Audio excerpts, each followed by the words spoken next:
애기가 갓난이가 엄마 따라서 트럭거리 붙이고 조조조 따라다니는 거 떼어놓고 출근할 때 엄마도 울잖아. 강아지라고 생각해.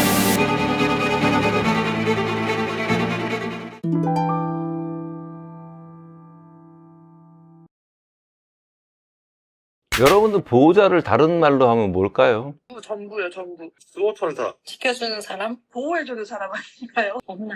엄마란 말이 참 많이 와닿네. 여러분들 사람 아이든 강아지든 마찬가지로 그 아이들이 태어나서 엄마를 뭐로 볼까요? 엄마는 곧 뭘까요? 세상이 전부. 세상 전부예요. 세상 전부란 얘기는 무슨 얘기예요? 여러분이 바로 그 아이의 우주란 얘기예요. 근데 거기서 또 슬픈 게 있어요. 여러분들은 아이들의 우주이고 세상의 전부이면서 또 뭐예요?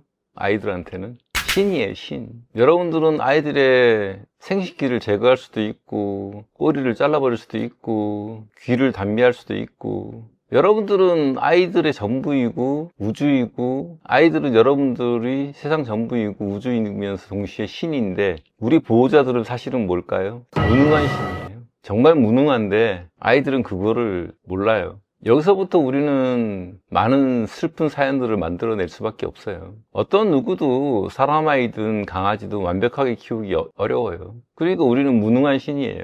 이 무능한 신이라는 사실을 자각을 해야 돼요. 그랬을 때 아이들한테 미안함이 생길 수 있어요. 아이들이 우리를 우주라고 생각하고 세상의 전부라고 생각하는 신호들이 있어요. 첫 번째 신호는 뭘까요? 첫 번째는 뭐냐면 빨기예요, 빨기. 젖을 먹듯이. 인간들의 영장류의 행동이나 조류의 행동이나 포유류의 행동을 연구하는 학자들 같은 경우에서 과거에는 조류의 행동을 자꾸 포유류나 영장류랑 연결시키려는 시도가 있었어요. 대표적으로 콜라드의 연구 같은 경우도 했는데, 조류와 영장류는 두뇌 구조가 달라요. 그래서 조류의 행동을 가지고 영장류나 포유류의 행동을 짐작하는 것은 오차가 있을 수밖에 없어요. 이 빨기에 대해서는 젖을 먹는 행동이다 라는 것에서 젖꼭지나 젖에 대한 어떤 애착이 본능에 숨어져 있다는 이론 하나하고, 먹이에 대한 필요성을 충족시킴으로써 생겨난다라는 이론들이 있는데, 저는 둘 다 맞다고 생각해요. 아이가 우리를 엄마라고 생각하고 세상의 전부라고 생각하고 우주라고 생각하는 행동의 첫 번째를 저는 빨기라고 얘기합니다. 이 빨기라는 행동이 변형이 됩니다. 어떻게 변형이 될까요? 나중에 할기로 변형이 되고요. 그 다음에 주둥이로 쿡 찌르는 것도 변형이 돼요. 그 다음에 앞발을 이렇게 올리는 것도 빨기의 변형입니다. 앞발질은요, 어디서 왔어요? 바로 젖 먹을 때 꾹꾹이 하는 행동에서 나온 거예요. 젖을 달라고 말을 할 때 대표적인 행동이, 빨기의 행동이 좀 더 다양한 행동으로 변화하는데, 그 중에 하나가 뭐예요? 할기. 밥 달라고 핥는 거. 그 다음에 앞발질 하는 거. 이 꾹꾹이에서 나온 행동이거든요. 앞발질 하는 거. 이거 다 무슨 행동이에요? 자기 잘 봐달라고, 나에게 먹을 것을 달라고 하는 행동이에요. 아이가 나한테 와서 나에게 빨거나, 우리 탄이는 똑하면 내 손목을 물고 빨거든요. 빨거나, 탄이는 너무 어릴 때 엄마한테 떨어져서 입양을 왔기 때문에 이 젖에 대한 어떤 그 욕구가 남아있어요. 그래서 가끔가다 탄이 약간 불편하게 잘 때 보면 이 젖바는 신용하고 잘 때 있어요.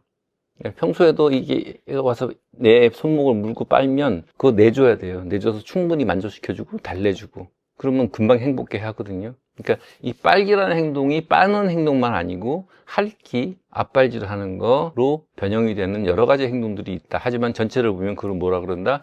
빨기라고 정의할 수 있다. 첫 번째, 아이들이 여러분을 세상의 전부라 생각하고 엄마라고 생각하고 우주라고 생각할 때 여러분들에게 보이는 첫 번째 행동이 바로 빨기예요. 그런 행동을 할 때 여러분들은 안타까움을 느껴야 돼요. 고마움을 느껴야 되고, 사람하고 달라서 여러분들이 그것이 포유류 전체를 통틀어서 우리 인간을 포함해서 우리 행동은 세 가지 양식을 갖고 있어요. 첫 번째 뭐예요? 애착 행동이라는 걸 갖고 있어요. 애착 행동의 양식이 있어요. 그 애착 행동의 양식이 바로 엄마한테 하는 거예요. 두 번째 양식이 뭐가 있냐면 짝짓기 행동이 있어요. 바로 여러분들이 이성을 만날 때 마지막으로 하는 행동이 뭐가 있냐면 양육 행동이라는 것이 있어요. 인간 아이들이 하는 것과 달라서 우리의 양육 행동을 자극하지는 않지만 개들에 있어서는 애착 행동인 것이 대표적인 게 빨기가 있다. 이것이 있을 때 자연스럽게 우리 몸 안에 있는 본능인 양육 행동이 드러난다면 여러분들은 엄마가 될 수 있지만, 그 양육 행동이 드러나지 않으면 아이의 그 애착 행동을 잘 받아내지를 못하는 거예요. 그러니까 예를 들어서 뭐 울타리 양육을 말하는 사람이 있다.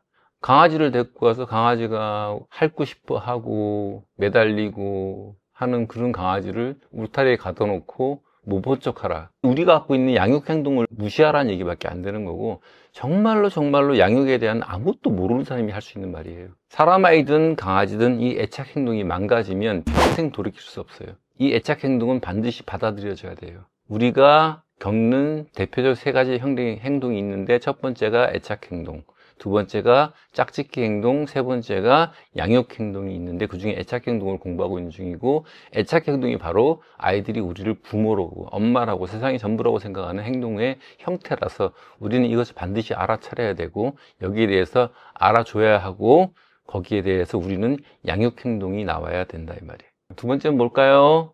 매달리기입니다.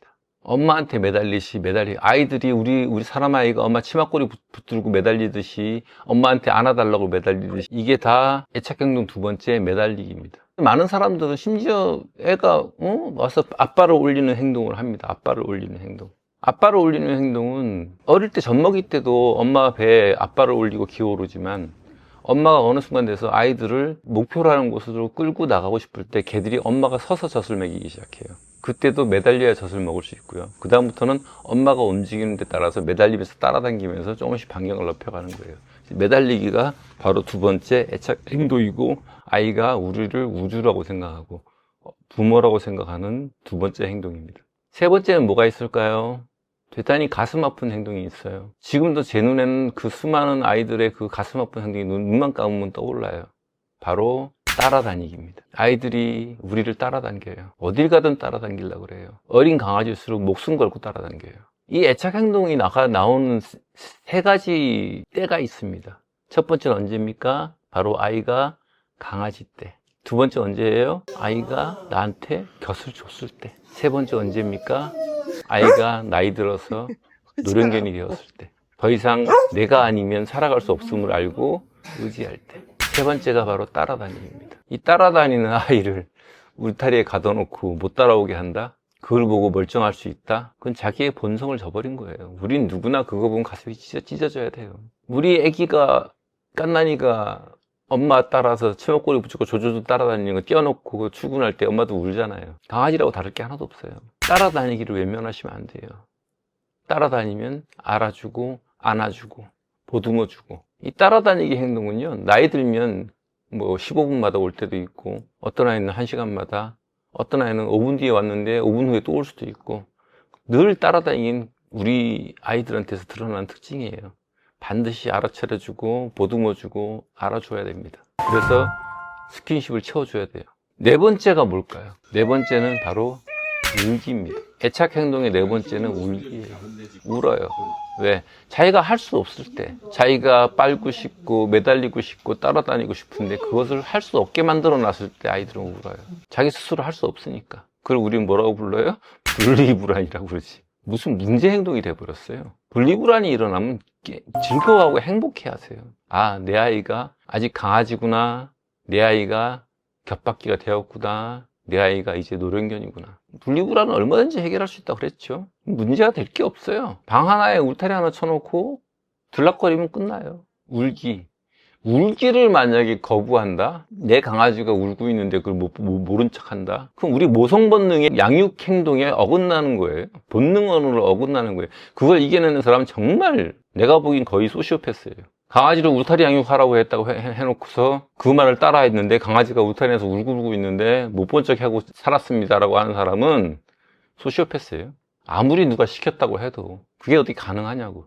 잊어먹지 마세요. 마지막이 있어요.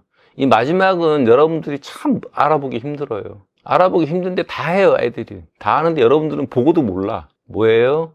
미소 짓기입니다. 사람 아이가 엄마를 보고 미소 지으면 다 알아차려요. 근데 걔가 그러면 헐떡거리는 거 보고 웃는다고 말하는 사람들이 대부분이고요. 스트레스 받아서 패닉 상태로 하고 있는데 우리 애가 웃어요 하는 사람이 대부분이에요. 걔들은 우리 인간의 미소를 따라하려고 10만 년을 노력해온 종이거든요. 잘 웃어요. 웃어서 우리한테 마음에 들려고 애를 쓰는데 애착 행동 중에 하나입니다. 모든 포유류 공통이고요. 근데 잘 여러분들이 못 알아차려요. 하지만 알고 계세요. 아이들이 여러분을 쳐다보고 웃고 있는 순간이 엄청나게 많다는 것을. 우리 인간과 모든 포유류는 평생을 살면서 이 세 가지 행동에서 살아요. 애착 행동, 짝짓기 행동, 양육 행동. 이렇게 해서 아이들이 우리를 보고 당신은 나의 우주예요. 당신은 나의 세상 전부예요. 당신이 나의 엄마예요. 라고 말하는 5가지를 얘기를 했습니다. 그럼 다음 주에 봬요. 고생들 하셨고요. 다음 주에 뵙겠습니다.